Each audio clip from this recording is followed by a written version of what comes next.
নমস্কার, আপনারা দেখছেন চ্যানেল এবিসি। আমি বিজয়, আর প্রত্যেক দিনকার মতো আপনাদের সামনে উপস্থিত হয়ে গেছি। আজ আমি আপনাদের সঙ্গে এখন আলোচনা করব শনি কুম্ভ রাশিতে 15ই নভেম্বর পর্যন্ত বক্রীগত অবস্থায় ছিল। আজ থেকে শনি কিন্তু মার্গী অবস্থায় চলতে শুরু করলো, অর্থাৎ রেট্রোগ্রেড মোশন ত্যাগ করে ডিরেক্ট হলো। তাই এই শনি কোন রাশির পক্ষে কি ফল দিতে চলেছে সেই সম্পর্কে মুখ্যত আলোচনা করার চেষ্টা করব। আলোচনা করব রাশি ভিত্তিক, তাই প্রথমে মেষ রাশি। দেখুন, শনির এই বক্রী ত্যাগ করার ফলে, মার্গী হওয়ার ফলে মেষ রাশির ক্ষেত্রে আয় উপার্জন এই সময়কালে বৃদ্ধি পাবে। চাকরিতে কোনো বিশেষ উন্নতি এই সময়কালে দেখা যেতে পারে। দীর্ঘদিন ধরে যে কাজ আটকে ছিল সেই কাজ কিন্তু এখন শুরু হবে এবং সরাসরি শনি আপনার জন্য বিশেষ শুভ ফল সমস্ত দিক থেকে বয়ে নিয়ে আসবে। বৃষ রাশি। দেখুন, শনির এই কুম্ভ রাশিতে বক্রীগত অবস্থান ত্যাগ করার ফলে, মার্গী হওয়ার ফলে বৃষ রাশির ক্ষেত্রে শনি প্রত্যক্ষ হওয়ায় আপনাকে অস্থির করে তুলতে পারে, আপনার মানসিক অস্থিরতা বৃদ্ধি পেতে পারে। ভাগ্যের সাহায্যে পেশায় কিছু উন্নতি এই সময়কালে তৈরি হতে পারে, তবে খরচের দিক প্রবলভাবে কিন্তু বৃদ্ধি পাবে। খরচের দিকে বিশেষ নজর অবশ্যই রাখা উচিত। মিথুন রাশি। দেখুন, মিথুন রাশির মানুষদের ক্ষেত্রে শনির বক্রী থেকে মার্গী অবস্থানের ফলে শনির এই প্রভাব মিথুন রাশির ক্ষেত্রে ভাগ্যের পূর্ণ সমর্থন দেখতে পাবেন। যারা ধর্মীয় কোনো স্থানে ভ্রমণের পরিকল্পনা করছেন, ছোটখাটো স্থানে, ছোটখাটো জায়গায়, নিকটবর্তী জায়গায় তারা এই সময়কালে ভ্রমণ করতে পারেন। এছাড়া জ্যোতিষ শাস্ত্রে অথবা যে কোনো আধ্যাত্মিক শাস্ত্রে আগ্রহ এই সময়কালে আপনাদের বৃদ্ধি পাবে। চাকরি পরিবর্তন করতে এই সময়কালে আপনাকে দেখা যেতে পারে। কর্কট রাশি। দেখুন, স্বাস্থ্যের প্রতি আপনাদের এই সময়কালে শনির বক্রীগত অবস্থা থেকে মার্গী অবস্থানের ফলে কিছুটা বিশেষ মনোযোগ দেওয়ার প্রয়োজন রয়েছে। জীবন এবং ব্যবসায়িক অংশীদারদের সঙ্গে সম্পর্কের ক্ষেত্রে কিছুটা তিক্ততা হতে পারে। সাবধানে কথাবার্তা ডিল করার চেষ্টা করুন। কর্মক্ষেত্রে ঝুট ঝামেলা বাড়তে পারে, সেদিকে বিশেষ খেয়াল রাখুন, তা আপনাদের জন্য শুভ হবে। সিংহ রাশি। দেখুন, সিংহ রাশির ক্ষেত্রে প্রথমেই বলবো, শনি আপনার ক্ষেত্রে সপ্তম ভাবস্থ হয়ে মার্গী অবস্থানে চলবে। তো এই সময়কালে শনি কিন্তু আপনাকে কোনো গৃহ পরিবর্তনের সম্ভাবনা তৈরি করাতে পারে। গৃহ পরিবর্তন হতে পারে, প্লেস পরিবর্তন হতে পারে।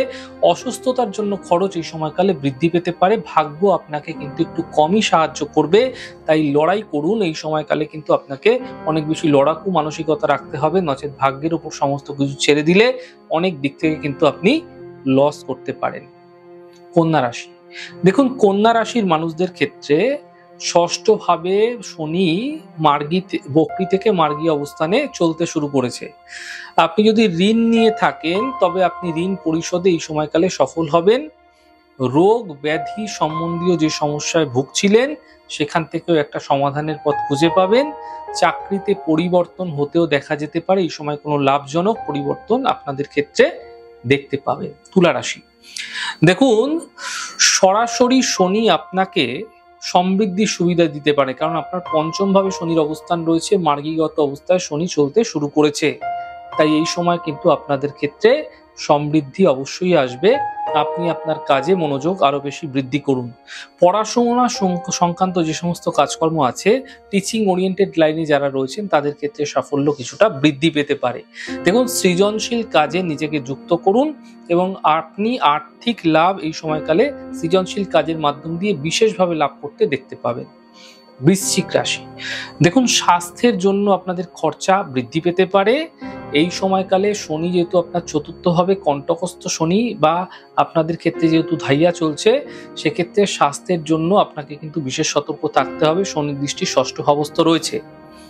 আপনি আপনার বাড়ির সংস্কারের জন্য বা একটি নতুন বাড়ি ক্রয় করার জন্য বা নির্মাণ করার জন্য এই সময়কালে কোনো বড় বিনিয়োগ আপনাকে করতে হতে পারে। ঋণ সংক্রান্ত সমস্যায় কিন্তু সমাধানের পথ একটা খুঁজে বের করতেও আপনাকে এই সময়কালে দেখা যেতে পারে। চাকরিতে পরিবর্তন বা বদলির সম্ভাবনা এই সময়কালে থাকছে। এই সময়কাল আপনাদের ক্ষেত্রে বুঝে সিদ্ধান্ত নিলে ফায়দাদারও হতে পারে। ধনু রাশি। দেখুন, ধনু রাশির ক্ষেত্রে তৃতীয় ভাবস্থ অবস্থান করছে শনি, এবং এই শনি মার্গী অবস্থানে চলতে শুরু করেছে। তৃতীয় হচ্ছে আমাদের মনের ভাব, তৃতীয় হচ্ছে আমাদের মানসিক জায়গা, ব্যবহারিক মনের জায়গা। তো দেখুন, প্রথমত যেটা করবে সেটা হচ্ছে ভাতৃভাব ও তৃতীয় ভাব। তো সেক্ষেত্রে আপনার ভাইকে, আপনার বোনকে, আপনার বাড়ির নিকট আত্মীয়কে নিয়ে কিন্তু আপনার চিন্তা বৃদ্ধি পেতে শুরু করলো। তবে কর্মস্থানে বা বিশেষ কোনো জায়গা থেকে একই সাথে আপনারা সম্মান লাভ হতেও দেখতে পাবেন। ছোটখাটো দূরত্বের মধ্যে ভ্রমণ আপনাদের ক্ষেত্রে অনেক বেশি লাভকারী হবে। যোগাযোগ এই সময়কালে আপনাদের কর্মক্ষেত্রে বা আপনি যদি কোনো সোশ্যাল অ্যাক্টিভিটিস করতে চাইছেন, কোনো সোশ্যাল মিডিয়া থ্রুতে কোনো অ্যাক্টিভিটিস করতে চাইছেন, তা দ্রুত বৃদ্ধি পাবে 15ই নভেম্বরের পর থেকে। আপনার সম্পদ এবং সাফল্য কিছুটা গ্রো নেবে এই সময়কালে। ভেবেচিন্তে সিদ্ধান্ত নিলে সমস্ত কাজগুলি কিন্তু আপনারা সফল করতে পারবেন। মকর রাশি, দেখুন আপনাদের ক্ষেত্রে দ্বিতীয় ভাবস্থ অবস্থান করে রয়েছে শনি। দ্বিতীয় হচ্ছে পারিবারিক জায়গা এবং ফাইন্যান্সের জায়গা, অর্থনৈতিক জায়গা। তাই আর্থিক অবস্থা এই সময়কালে মোটের ওপর আপনাদের ক্ষেত্রে ভালোই থাকছে এবং আপনি অর্থ সঞ্চয় করতেও সফল হবেন। অর্থাৎ দ্রুত অর্থ আপনাদের ক্ষেত্রে যেগুলি খরচ হয়ে চলছিল সেগুলি কিন্তু কিছুটা কন্ট্রোল হতে দেখতে পাবেন। পারিবারিক অর্থাৎ পরিবারের মানুষের সঙ্গে সুসম্পর্ক কিছুটা ধীরে ধীরে হতে দেখতে পাবেন। আপনার স্বাস্থ্যের কিন্তু এই সময়কালে বিশেষ যত্ন নেওয়া উচিত। স্বাস্থ্যের ওপর কোনো বড় সমস্যা হঠাৎ করে তৈরি হতে দেখা যাচ্ছে। কুম্ভ রাশি, দেখুন আপনার ক্ষেত্রে যেহেতু আপনার রাশিতে শনির অবস্থান, একে তো 7.5 ফাঁড়া, তার সাথে সাথে আপনাদের ক্ষেত্রে এতদিন শনি বক্রী অবস্থানে ছিল, এখন মার্গী অবস্থানে শনি আজ থেকে চলতে শুরু করলো। ভাগ্যের পূর্ণ সমর্থন আপনি আপনার ক্ষেত্রে দেখতে পাবেন। সম্মান এই সময়কালে আপনার কর্মক্ষেত্রেই বলুন, আপনার যেই স্থানে পরিচিতি রয়েছে সেখানে হঠাৎ করে বৃদ্ধি পেতে দেখতে পাবেন। পুরনো আটকে থাকা যে সমস্ত কাজগুলো ছিল সেগুলো শুরু হবে এবং আপনার সঙ্গী বলুন, আপনার সাথী বলুন, তার সঙ্গে কিন্তু আপনার সম্পর্কের দিকটা কিছুটা আপনাকে অবশ্যই ধ্যান দিতে হবে, লক্ষ্য করতে হবে। আপনার ক্ষেত্রে কিন্তু সম্পর্কের মধ্যে কিছুটা গোলযোগও একই সাথে তৈরি হতে দেখা যেতে পারে। মীন রাশি, দেখুন মীন রাশির মানুষদের ক্ষেত্রে আপনার দ্বাদশ ভাবে শনির মার্গী অবস্থান চলতে শুরু করেছে। শনি স্বাস্থ্য ক্ষেত্রে মায়ের স্বাস্থ্য নিয়ে, পরিবারের কারোর স্বাস্থ্য নিয়ে কিন্তু এই সময়কালে অর্থনৈতিক ব্যয় বা আর্থিক সমস্যা তৈরি হতে দেখা যেতে পারে। তবে দীর্ঘ অসুস্থতা নিরাময়ের সম্ভাবনাও কিন্তু একই সাথে আপনাদের ক্ষেত্রে থাকছে। ধৈর্য আপনাকে অবশ্যই রাখতে হবে। ব্যয় মূলত অর্থনৈতিক ব্যয় হঠাৎ করে কিন্তু স্বাস্থ্যের ক্ষেত্রে হতে আপনাদের ক্ষেত্রে বিশেষভাবে দেখা যাবে। তাই এই সময়কালে ভুলভাল ব্যয় করা থেকে নিয়ন্ত্রণ করুন, তা আপনাদের ক্ষেত্রে ফায়দাদার হবে। আজ আলোচনা করলাম শনির মার্গী অবস্থানের ফলে কোন রাশির মানুষদের ক্ষেত্রে কি প্রভাব পড়তে চলেছে সেই সম্পর্কে। আমাদের আলোচনা যদি আপনাদের ভালো লাগছে সেক্ষেত্রে লাইক করতে, কমেন্ট করতে, সাবস্ক্রাইব এবং শেয়ার করতে বন্ধুদের সঙ্গে ভুলবেন না। অনেক ভালো, সুন্দর, সুস্থ থাকুন। আগামী পর্বে দেখা হবে।